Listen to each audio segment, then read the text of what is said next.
Hello students, my name is Nikhil Saini and welcome to our YouTube channel Delhi institute for civil services. आज के हमारे इस video lecture में एक बहुत ही इंपॉर्टेंट टॉपिक के बारे में हम डिस्कस करने वाले हैं। वो ये कि क्यों इतनी सारी बैटल जो है पानीपत में हुई। First battle of Panipat, second battle of Panipat and third battle of Panipat. जब तक आप हिस्ट्री में इन तीनों बैटल्स को ना पढ़ लें तब तक हिस्ट्री कंप्लीट नहीं होती। ये तीन बैटल बहुत ही ज्यादा इंपॉर्टेंट रही। इसने बहुत ही ज्यादा इंपॉर्टेंट इवेंट्स को डिसाइड किया कि हमारी इंडियन हिस्ट्री में आगे जाके क्या होगा। तो आज हम जानेंगे कि क्यों पानीपत में ही ये बैटल्स हुई, उसके पीछे क्या क्या रीजंस रहे। तो चलिए शुरू करते हैं हमारा वीडियो लेक्चर। कौन कौन सी तीन बैटल्स की मैं बात कर रहा हूं। फर्स्ट बैटल ऑफ पानीपत 1526 जो हुई बाबर और इब्राहिम लोदी के बीच में। इसी बैटल ने मुगल एम्पायर को एस्टेब्लिश किया हमारे इंडियन सब कॉन्टिनेंट के अंदर। दूसरी battle second battle of Panipat 1556। इस बैटल ने डिसाइड किया कि अब मुगल एम्पायर आगे भी हमारे ऊपर रूल करेगा। That was between Akbar and Hemu. तो इसके अंदर कौन जीता? अकबर जीता और उसने इंडिया को रूल किया। Third battle of Panipat between Marathas and Ahmad Shah Abdali. इसने इस चीज का डिसीजन लिया कि कौन इंडिया को रूल नहीं करेगा। इस बैटल के बाद मराठास काफी ज्यादा वीक हो गए थे, तो वो इस कंडीशन में नहीं थे कि वो पूरे इंडियन सब कॉन्टिनेंट पे या हम कह सकते हैं कि दिल्ली की गद्दी को संभाल सके। दूसरी तरफ अहमद शाह अब्दाली, उनकी फोर्सेस भी काफी ज्यादा वीक हो गई और जब वो वापस जा रहे थे तो वापस जाते वक्त भी उन पे काफी ज्यादा अटैक्स हुए। तो ये तीन बैटल हुई पानीपत पे। अब हम जानते हैं कि क्या रीजन था कि तीनों बैटल पानीपत की ही भूमि पे हुई। तो चलिए शुरू करते हैं।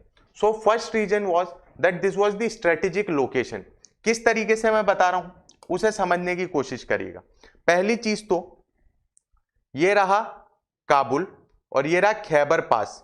ये खैबर पास से ही सारी जो फोर्सेस हैं वो अंदर आती थी। इंडिया के अंदर जितना भी इन्वेजन हुआ वो हम बोल सकते हैं नॉर्थ वेस्ट से ही आया और इस पास के थ्रू फोर्सेस आती थी और यहां पे आके अटैक करती थी। लाहौर, लाहौर से पानीपत और पानीपत से दरवाजा खुलता था दिल्ली का। अब आप बोलेंगे कि सर यहां से भी आ सकती थी और ऊपर से भी आ सकती थी। अब नीचे से अगर आएंगी फोर्सेस तो उन्हें राजस्थान की गर्मी और राजस्थान के डेजर्ट स्टॉर्म का सामना करना पड़ेगा, तो इसलिए उन्होंने ये रास्ता नहीं चुना। अगर ऊपर से आएंगे तो काफी ज्यादा डेंस फॉरेस्ट है वहां पे, तो उसका कोई मतलब नहीं बनता। इसीलिए खैबर पास से होते हुए लाहौर, लाहौर से पानीपत। एक रीजन तो यह था कि ये स्ट्रेटेजिक लोकेशन बन गई। आगे चलते हैं और दूसरा रीजन हम समझते हैं। दूसरा रीजन रहा प्रॉक्सिमिटी टू दिल्ली।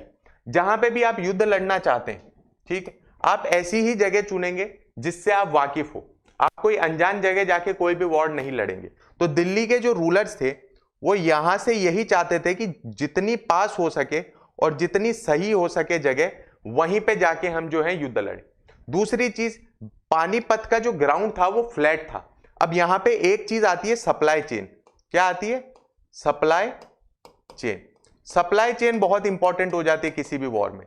मेरा पर्सनली ये मानना है कि जो युद्ध जितने हमारे योद्धा लड़ रहे हैं उनकी वजह से जीते जाते हैं, उसी के साथ साथ उनके पीछे एक सपोर्ट होता है सप्लाई चेन का, जो उनको रसद पहुंचाते हैं, वेपन्स पहुंचाते हैं, उनका भी उतना ही योगदान होता है। अगर यहां पे ये सप्लाई चेन ब्रेक हो जाए तो फिर वॉर जीतना मुश्किल हो जाएगा। ये सिंपल सी हम चीज देख पाते हैं। तो इसलिए दिल्ली से पानीपत की जो सप्लाई चेन थी वो काफी ज्यादा सही थी।